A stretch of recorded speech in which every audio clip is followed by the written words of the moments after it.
everyone. I'm Greg Harris, and I'm the President and CEO of the Rock and Roll Hall of Fame and Museum, and I'm standing in the museum right now.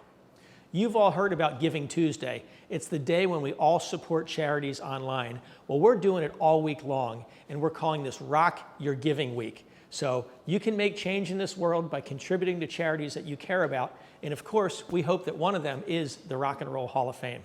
As we look back on this year, we're all going to remember it. It's been a weird one. Let's face it, businesses have shut down. Some of us have stopped traveling. We've all come closer together. We've all listened to music even differently. Your loyalty and support during this year has been incredible. We're very grateful for that. We miss seeing you at the museum, but we felt your presence through the year as you watched the 2020 induction ceremony, you listened to our new Induction Vault podcast, and you joined your favorite artists for online programs here at the museum. We even did some virtual tours of our new exhibits, and we pushed out a lot of really cool digital content for everybody. You know, rock and roll connects all of us, and our mission here at the museum is really simple. We engage, we teach, and we inspire through the power of rock and roll. We're a national landmark, we're an important cultural institution, and we have a global audience.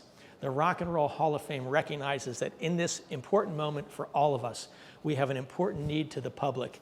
We continue to provide you with great digital content that you can enjoy from your homes. It could be the millions of people that are watching our YouTube videos from our vaults. It could be the million-plus school children we reached through online educational content at rockhall.edu. And it might even be the parents that are sitting next to them, helping them with their homework at the kitchen table using Rock and Roll Hall of Fame resources.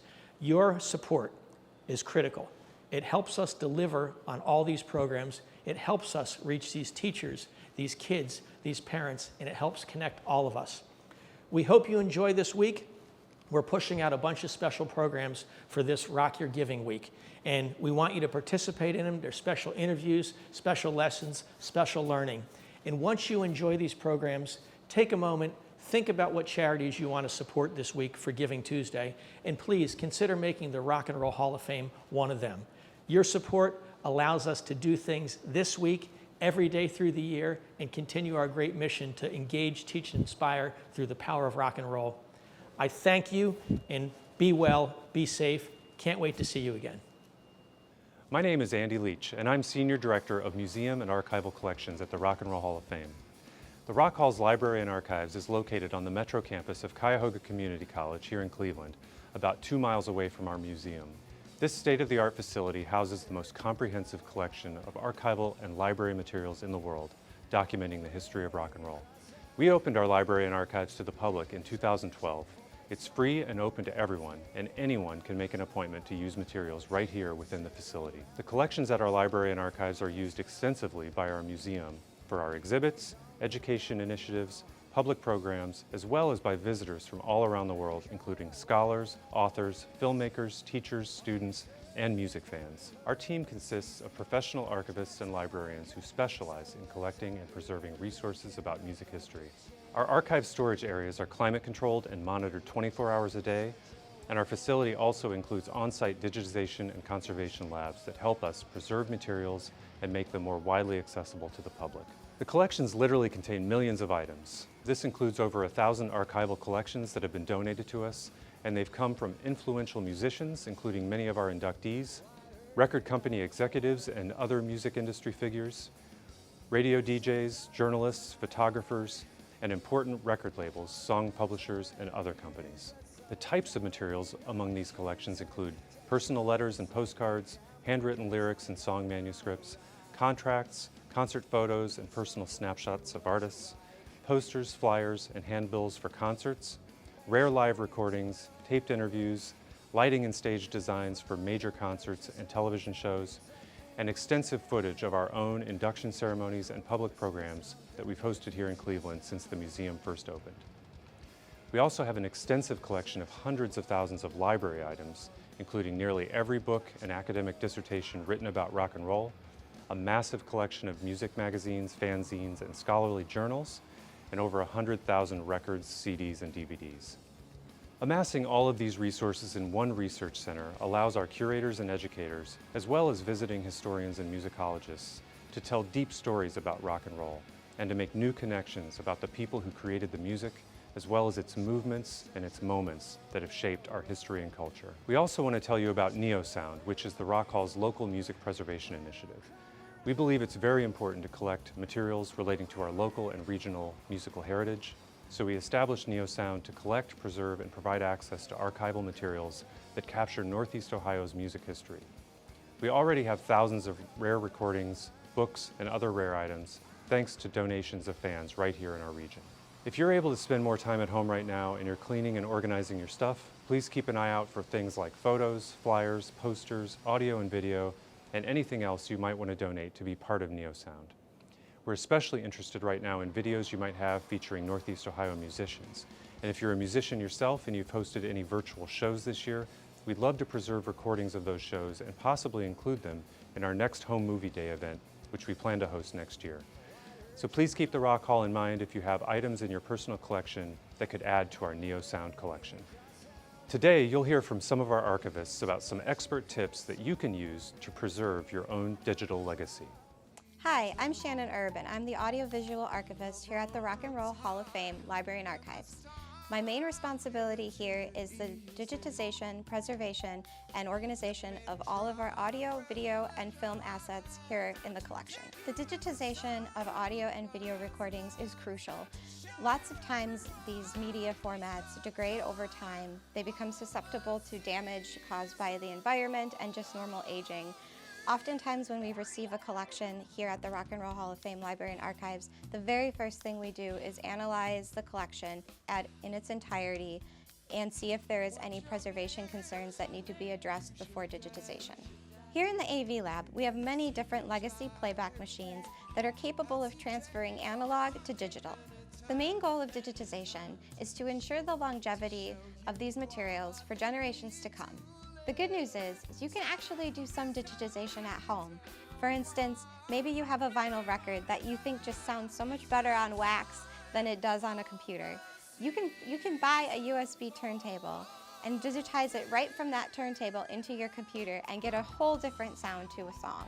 This is a collection that a couple sent to us. It's over 20 boxes just like this of REM bootlegs that they had collected passionately over the years. The second collection I want to show you is the James Brawley collection. This is a collection of over 40 boxes of audio cassettes, about this size. They were taken from somebody who went to shows at CBGB's, recorded the whole set from the audience, and preserved them all on these audio cassettes. Some people might also have Super 8 film or 16mm film in their attics and their basements, and these too can also be preserved. Here's a good example of one that came to us of the World Series of Rock here in Cleveland. While we can't necessarily digitize these in-house, we can get a little glimpse of what the content is by looking through a light box and a magnifying glass and seeing frame by frame what the action is. Hi, I'm Justin Seidler, Image Archivist at the Rock and Roll Hall of Fame. My primary responsibilities revolve around the processing and arrangement, description, preservation, and digitization of photos, graphic materials, and other ephemera. And I also work with paper-based documentation. When we digitize for preservation at the Rock Hall, we capture images in an uncompressed TIFF format at 600 pixels per inch, or approximately 4,000 pixels on the longest side of the image. The digital master then is embedded with metadata. We use the IPTC core standard, which is all of the who, what, when, where, and why of the image. And from that preservation master, we generate a 150 or 300 ppi JPEG, depending on its use, to hand out to researchers and people that are trying to publish in books, magazines, or documentary film is most common. When you're digitizing your personal collections at home, the most important things to remember are capture your images in the highest resolution that you can, and if possible, save them in an uncompressed format such as the TIFF. For unstable items or otherwise fragile materials, We use Mylar enclosures and store everything in acid-free folders. Those folders are stored in specific Hollinger boxes, also acid-free material, and kept at a consistent temperature and relative humidity up on the 3rd floor. Hi, my name is Jenny Thomas, and I'm the Director of Archives for the Rock Hall. Since we're talking about preservation today, I wanted to mention a few tips about preserving your digital legacy. 1, make sure you know where all of your digital files are stored. 2, select which files you want to make sure you and your family can access 10, 20, even 50 years from now. 3, if you have multiple versions of the same files, select the ones that are the highest quality. These are usually the ones that take up the most storage space. 4, if possible, save files in a non-proprietary format. For instance, if you own a digital camera, you know you can export your files in a RAW format. However, this format is different depending on the make of the camera and its software, so you're better off for long-term preservation of your photos if you export them in an uncompressed TIFF or high-quality JPEG file format. 5, save the metadata embedded in your files. Metadata is data about your data. There is technical metadata that can include helpful identifying information, like the location where you took a photo or shot a video, all the specs about the camera, as well as the date of creation and you as the creator. You can also embed further descriptive information in the properties of files, tagging people's names, events, and other information you'd like people to know years from now. Just like how your grandmother may have written everyone's names and date on the back of a photo for you to have today.